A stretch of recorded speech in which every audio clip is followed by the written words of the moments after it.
Welcome students.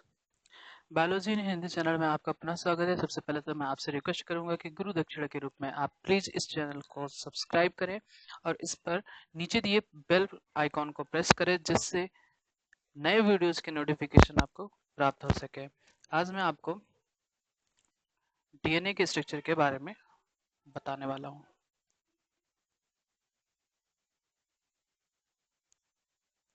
Structure of DNA. DNA जिसका full form होता है deoxy ribo nucleic acid. Deoxyribo nucleic acid. DNA को हम लिख सकते हैं, it is a polynucleotide chain. Polynucleotide chain. अब यहाँ पर हमको समझना है कि डीएनए तो पॉलीन्यूक्लियोटाइड चेन होता है। हमें समझना है कि ये क्या होता है। तो पॉली का मतलब होता है बहुत सारे पॉली को हम छोड़ दीजिए इसको। इसका मतलब तो होता है बहुत सारे। हमको पढ़ना क्या है, न्यूक्लियोटाइड के बारे में, कि एक न्यूक्लियोटाइड क्या होता है। चूंकि पॉलीन्यूक्लियोटाइड का मतलब होता है एक न्यूक्लियोटाइड, फिर दूसरे न्यूक्लियोटाइड, फिर तीसरे न्यूक्लियोटाइड, इस तरीके से 3-4 न्यूक्लियोटाइड ढेर सारे मिलकर एक स्ट्रैंड, एक चेन बना लेते हैं। और दूसरा इस तरीके से, तो it is a polynucleotide chain. तो पॉलीन्यूक्लियोटाइड चेन मतलब ढेर सारे न्यूक्लियोटाइड आपस में मिलकर एक स्ट्रैंड और दूसरा स्ट्रैंड इस तरीके से बनाते हैं। और चूंकि डीएनए डबल हेलिकल स्ट्रक्चर होता है, जो कि वाटसन एंड क्रिक ने मॉडल दिया था। चलिए हम समझते हैं कि डीएनए कंपोनेंट के बारे में, कि मेन कंपोनेंट कौन कौन से होते हैं। डीएनए में मेन कंपोनेंट्स क्या क्या होते हैं। 3 मेन कंपोनेंट होता है। एक होता है नाइट्रोजन बेस, दूसरा होता है पेंटोज शुगर, एंड तीसरा pentose sugar and phosphate group. Phosphate group. Nitrogen base 2 types के होते हैं, purine and pyrimidine. Purine further 2 types का होता है, adenine and guanine. Pyrimidine 3 type का होता है, cytosine, thymine and uracil. Main 3 component होते हैं एक डीएनए के, nitrogen base, pentose sugar and phosphate group. इसको याद कर लीजिएगा कि डीएनए के 3 कंपोनेंट होते हैं, nitrogen base, pentose sugar and phosphate group. Nitrogen base 2 types के होते हैं, purine and pyrimidine. Purine further 2 types के होता है, adenine and guanine. pyrimidine 3 type का होता है, cytosine, thymine and uracil. Purine dicyclic nature होता है और पायरिमिडिन मोनोसाइक्लिक होता है। अब ये क्या होता है मोनोसाइक्लिक और डाइसाइक्लिक, तो आपको मोनोसाइक्लिक और डाइसाइक्लिक समझने के लिए इसका स्ट्रक्चर देखना पड़ेगा कि स्ट्रक्चर कैसा होता है। मोनोसाइक्लिक मतलब सिंगल साइकिल, और डाइसाइक्लिक का मतलब डबल साइकिल। ये एडेनिन का स्ट्रक्चर है, ये एडेनिन का स्ट्रक्चर है, जिसमें आपको बताया हूं कि एडेनिन और ग्वानिन डाइसाइक्लिक होते हैं। मतलब इसमें 2 साइकिल पाई जाती है, 2 साइकिल पाई जाती है, इसीलिए यह डाइसाइक्लिक कहलाता है। और मोनोसाइक्लिक वो जिसमें सिर्फ एक सिंगल साइकिल पाया जाता है, या तो ये या तो ये। एक सिंगल साइकिल पाया जाता है उसे कहते हैं पायरिमिडिन। मतलब प्यूरिन डाइसाइक्लिक नेचर का होता है और पायरिमिडिन मोनोसाइक्लिक नेचर का होता है। अब उसके बाद बात करते हैं हम पेंटोज शुगर का। पेंटोज शुगर भी 2 टाइप का होता है। एक होता है पेंटोज शुगर 2 टाइप का होता है, ribose sugar and deoxy ribose sugar. Ribose sugar RNA में पाया जाता है, इसलिए वहां पर आरएनए का नाम राइबो न्यूक्लियोटाइड्स हो जाता है। और डीऑक्सी राइबोज शुगर डीएनए में पाया जाता है, इसलिए डीएनए को डीऑक्सीराइबोन्यूक्लियोटाइड्स कहते हैं। डिफरेंस क्या होता है? तो डिफरेंट स्ट्रक्चर में होता है। राइबोस शुगर में दो हाइड्रोक्सिल ग्रुप प्रेजेंट होते हैं, OH OH। ये राइबोस शुगर का स्ट्रक्चर है। डीऑक्सीराइबोस शुगर में सिर्फ और सिर्फ एक हाइड्रोक्सिल ग्रुप प्रेजेंट होता है। ये डिफरेंस होता है डीऑक्सीराइबोस शुगर और राइबोस शुगर में। राइबोस शुगर पाया जाता है आरएनए में, डीऑक्सीराइबोस शुगर पाया जाता है डीएनए में, जिसके वजह से इसका नाम डीऑक्सीराइबोन्यूक्लिक एसिड हो जाता है और आरएनए का नाम हो जाता है राइबोन्यूक्लिक एसिड। तो जैसे कि आप स्ट्रक्चर में देख रहे हैं कि यहाँ पर डिफरेंस क्या है, तो डिफरेंस है आरएनए में डबल हाइड्रोक्सिल ग्रुप पाया जाता है, लेकिन डीएनए में सिर्फ एक हाइड्रोक्सिल ग्रुप पाया जाता है। यहाँ पर डबल हाइड्रोक्सिल ग्रुप पाया जाता है, यहाँ पर एक ही हाइड्रोक्सिल ग्रुप पाया जाता है। ये डिफरेंस होता है दोनों में।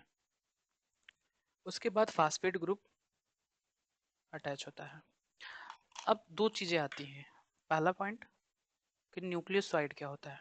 न्यूक्लियोसाइड क्या होता है? न्यूक्लियोसाइड में दो चीजें होती हैं सिर्फ, nitrogen base plus pentose sugar, तब ये कहलाता है न्यूक्लियोसाइड। जैसे हम एक पेंटोज शुगर डीऑक्सीराइबो शुगर का स्ट्रक्चर बनाते हैं,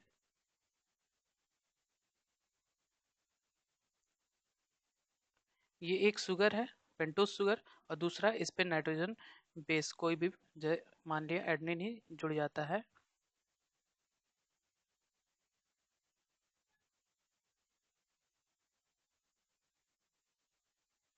एडेनिन जुड़ जाता है। तो pentose sugar plus nitrogen base nucleoside कहलाता है। ये इतना स्ट्रक्चर न्यूक्लियोसाइड है। फिर आता है दूसरा। तो फ्रेंड्स, सॉरी स्टूडेंट्स, ये हो गया न्यूक्लियोटाइड का स्ट्रक्चर। अब नेक्स्ट टॉपिक आता है आपका न्यूक्लियोटाइड क्या होता है। देखिए यहाँ पर साइड और टाइड सिर्फ इतना ही फर्क है, इसको समझने के लिए ध्यान से देखिएगा। न्यूक्लियोटाइड में, जैसे कि मैंने बताया, न्यूक्लियोसाइड में nitrogen base plus pentose sugar पाया जाता है। न्यूक्लियोटाइड में nitrogen base plus pentose sugar plus phosphate group जब जुड़ जाता है, तब ये कहलाता है न्यूक्लियोटाइड। अब इसका स्ट्रक्चर आपको बना के दिखाते हैं।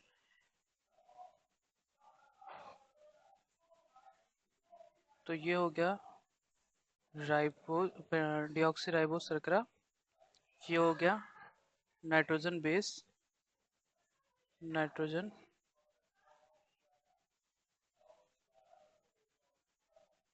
सॉरी यहाँ नहीं रहेगा, यहाँ रहेगा NH2। यहाँ पर PO4 ग्रुप जुड़ जाता है, जिसकी वजह से pentose sugar plus nitrogen base plus phosphate group, अब ये कहलाता है स्ट्रक्चर न्यूक्लियोटाइड। तो आपको डिफरेंस पता चल गया होगा कि न्यूक्लियोसाइड और न्यूक्लियोटाइड में क्या डिफरेंस होता है। न्यूक्लियोसाइड में nitrogen base plus pentose sugar होता है, nitrogen base plus pentose sugar. Deoxyribo nucleotides में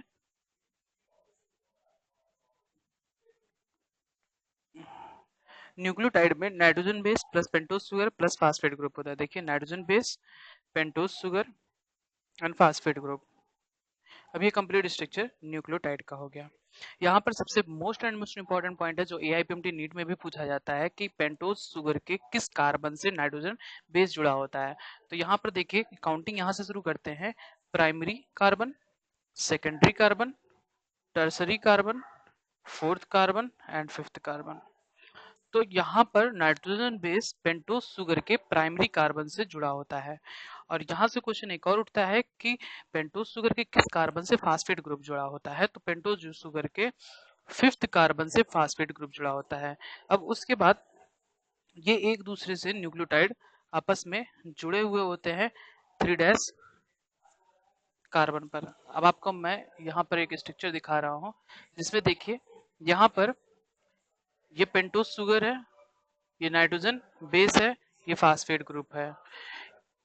पेंटोस शुगर का तीसरा कार्बन टर्सरी कार्बन, देखिए टर्सरी कार्बन दूसरे न्यूक्लियोटाइड के फास्फेट ग्रुप से जुड़ा हुआ था। यहाँ पे यह भी क्वेश्चन पूछ सकता है कि एक न्यूक्लियोटाइड दूसरे न्यूक्लियोटाइड एक न्यूक्लियोटाइड के पेंटोस शुगर के किस कार्बन से दूसरे न्यूक्लियोटाइड का फास्फेट ग्रुप जुड़ा होता है। तो एक न्यूक्लियोटाइड के पेंटोस शुगर के टर्सरी कार्बन से दूसरे न्यूक्लियोटाइड का फास्फेट ग्रुप जुड़ा होता है। इस तरीके से एक न्यूक्लियोटाइड, दो न्यूक्लियोटाइड, फिर यहाँ से तीसरा न्यूक्लियोटाइड, फिर एक तरह से लॉन्ग सीरीज यहाँ से चली आती है। एक सीरीज ये हो जाती है, उसके बाद कॉम्प्लीमेंट्री उसका इस स्टैंड पर होता है। देखिए जैसे साइटोसिन जुड़ा हुआ है तो ग्वानिन जुड़ा हुआ है। साइटोसिन ग्वानिन से 3 हाइड्रोजन बॉन्ड के थ्रू जुड़ा हुआ होता है। ये दूसरा स्टैंड है, एक स्टैंड और दो स्टैंड। ऑलवेज 5' टू 3' तो इसका जस्ट अपोजिट होता है 3' टू 5'। एंटी पैरेलल होता है। ये एक स्टैंड हो गया, दूसरा स्टैंड ये हो गया। अब हम देखते हैं एक्चुअल में डीएनए का स्ट्रक्चर क्या होता है।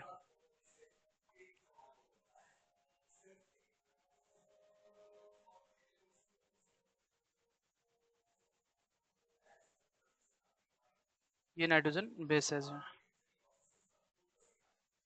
ये तो आपको बता चुके हैं कि एडेनिन थायमिन के साथ 2 हाइड्रोजन बॉन्ड के साथ जुड़ा रहता है। साइटोसिन ग्वानिन के साथ 3 हाइड्रोजन बॉन्ड के थ्रू जुड़ा होता है।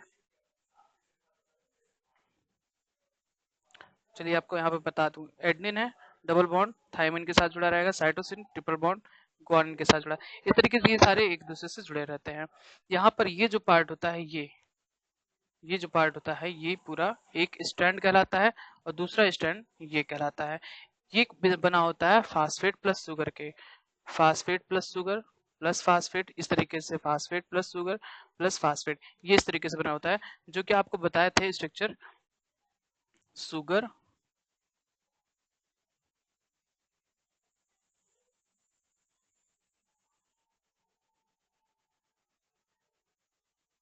ये PO4 फास्फेट ग्रुप और पेंटोस शुगर, ये स्ट्रक्चर जो होता है वो ये है।